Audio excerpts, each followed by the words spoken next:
एक राज्य था। वहाँ बार बार बदले हुए राजाओं का शासन चलता था। वहाँ के कानून के अनुसार कोई भी राजा 10 वर्ष से अधिक राज्य नहीं कर सकता था। कई लोग राजसी सिक उठाने के लिए प्रतियोगिता में शामिल होते थे। एक अजीब सी बात यह थी, 10 साल राज्य करने के बाद राजा को नाव में बिठाकर एक निर्जन द्वीप पे भेज दिया जाता था, जहाँ घने वनों में हिंसक जंगली जानवर उसको मार डालते थे। और वहाँ जाने के बाद फिर उन राजाओं के बारे में कभी नहीं सुना जाता, जिससे इस संदेह की पुष्टि होती थी कि राज्य से निकाले जाने का दिन उनके जीवन का अंतिम दिन होता है। इसी कारण जो लोग राजा बनने के लिए उत्सुक रहते, राजा बनते ही चिंतित और बेचैन हो जाते। और निकलने वाले दिन पर जब उन्हें नाव में बैठना होता तो वे निकट संबंधियों से लिपट जाते थे, पर सब व्यर्थ। तब केवल जाना ही संभव था, वापस आना असंभव था। आश्चर्य है कि इस दुखद पीड़ाजनक अंत को देखते हुए भी राजा बनने वाले प्रतियोगियों के उत्साह में कोई कमी नहीं थी। राजा बनने का मोह उन्हें अंधा बना देता था। और एक बार एक युवक राजा बना। वह बहुत समझदार, ऊर्जावान और मेहनती था। पूरे कार्यकाल में वह सदा प्रसन्न रहा। उसने अपने राज्य को अच्छे से चलाया। उसका प्रशासन भी पहले के राजाओं से श्रेष्ठ था। प्रजा उससे बहुत खुश रहती थी। साथ ही साथ इस बात से चिंतित भी रहती थी कि 10 साल के बाद इस राजा को भी मार दिया जाएगा। किंतु राजा के चेहरे पर कोई शिकन न था। धीरे धीरे समय बीतने लगा। राजा अपने राज्य को बहुत अच्छे से चलाता था और ऐसा करते हुए 10 साल बीत गए। आखिरी दिन आ गया। अब उसे भी नदी पार कर जाना था। वह विश्वास पूर्वक नाव पर आया, मानो घूमने फिरने और मौज लेने जा रहा हो। जनता आश्चर्यचकित थी। कुछ लोग परेशान थे कि मृत्यु की ओर जाते हुए भी इतना अस्वाभाविक व्यवहार क्यों कर रहा है ये।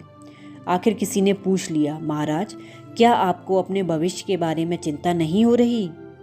आपका अंतकाल निकट है, फिर भी आप इतने प्रसन्न हैं।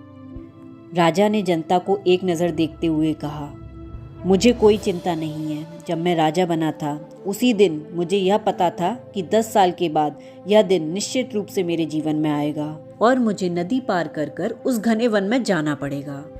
इसलिए मैंने अपना भविष्य सुरक्षित कर लिया और समय समय पर वहाँ पर अपने सैनिक भेजता रहा, जिन्होंने वहाँ से सारे जंगली जानवरों को हटाकर दूसरे वन में छोड़ दिया। और उस वन में मेरे लिए एक ऐसा महल भी तैयार कर दिया जिसका रास्ता शहर से जुड़ता है।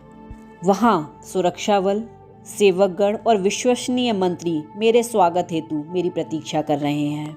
अब मुझे किसी बात की भी चिंता नहीं है, क्योंकि मेरा भविष्य उज्जवल व आनंदमय होगा।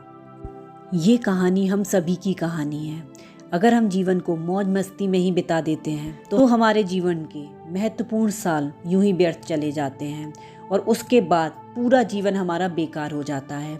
अगर आपकी उम्र अभी 25 साल से कम है तो आपको ये 5 काम जरूर कर लेने चाहिए, ताकि आपका भविष्य बहुत उज्जवल हो। जैसा कि उस राजा ने किया, उसने उन 10 सालों में अपने जीवन को पूरी तरह से सुरक्षित कर लिया और बाकी आने वाले राजाओं ने केवल मौज मस्ती में ही अपना वो समय बिता दिया, जिससे 10 साल के बाद उनके जीवन का अंत हो जाता था। 25 साल से कम उम्र वाले लोगों को ये 5 बातें जरूर जान लेनी चाहिए। पहला, अपना गोल सेट करें। 30 साल की उम्र में आप अपने आप को कहाँ देखते हैं, ये गोल आपका सेट होना चाहिए।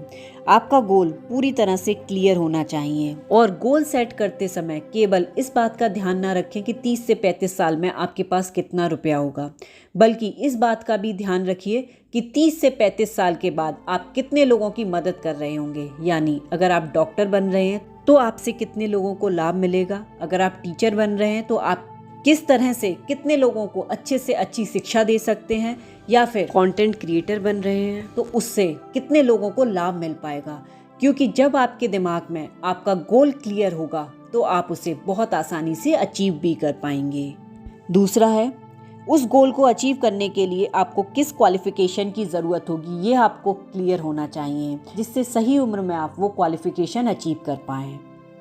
तीसरा है, क्वालिफिकेशन के साथ साथ आपको किन स्किल्स की ज़रूरत होगी ताकि आप अपने जीवन में और अच्छा कर पाएँ और आप अपने गोल को अच्छे से अचीव कर पाएँ। नेक्स्ट और इम्पॉर्टेंट पॉइंट है, अगर आप 25 साल से कम उम्र के हैं तो इस बात को जान लीजिए कि आपको खूब मेहनत करनी है। जो भी पैसा आपके घर पर आए वो ईमानदारी का होना चाहिए। और उसमें से भी कुछ % पैसा दूसरों की हेल्प के लिए ज़रूर लगाइए। आप देखेंगे कि इससे आपको सच्ची खुशी आएगी। नेक्स्ट है, अपने पर्सनल ग्रोथ के भी गोल बनाइए, यानी आपको अपने आप में कुछ इम्प्रूवमेंट हर साल करना है। आप जैसे आज हैं, थोड़े समय के बाद उससे बेहतर इंसान होने चाहिए। आप अक्सर बड़ी उम्र के लोगों से मिलते होंगे, जिसमें से कुछ लोग बहुत ही इंटेलेक्चुअल होते हैं, उनसे बात करने में बहुत अच्छा लगता है, और कुछ लोग ऐसे होते हैं जिनके पास दोबारा बैठने का मन ही नहीं करता। तो दोनों में क्या डिफरेंस होता है? दोनों की सोच का डिफरेंस होता है। एक ने अपने जीवन को बहुत सकारात्मक तरीके से जिया होता है, उन्होंने हर चीज़ को देखा और समझा होता है, और दूसरे ने हर चीज़ को नकारात्मक तरीके से देखा होता है। इसलिए 25 साल से छोटे लोगों को इस बात का ध्यान रखना चाहिए कि वो हर साल कुछ नया सीखें, अपने आप को इम्प्रूव करें, अपनी खराब आदतों को समय के साथ छोड़ते चलें और अच्छी आदतों को अपनाते चलें, अगर आप जीवन में सफल होना चाहते हैं उस केस में। इसी तरह की मोटिवेशनल वीडियो देखने के लिए चैनल को लाइक करें, शेयर करें और सब्सक्राइब करें। थैंक यू दोस्तों।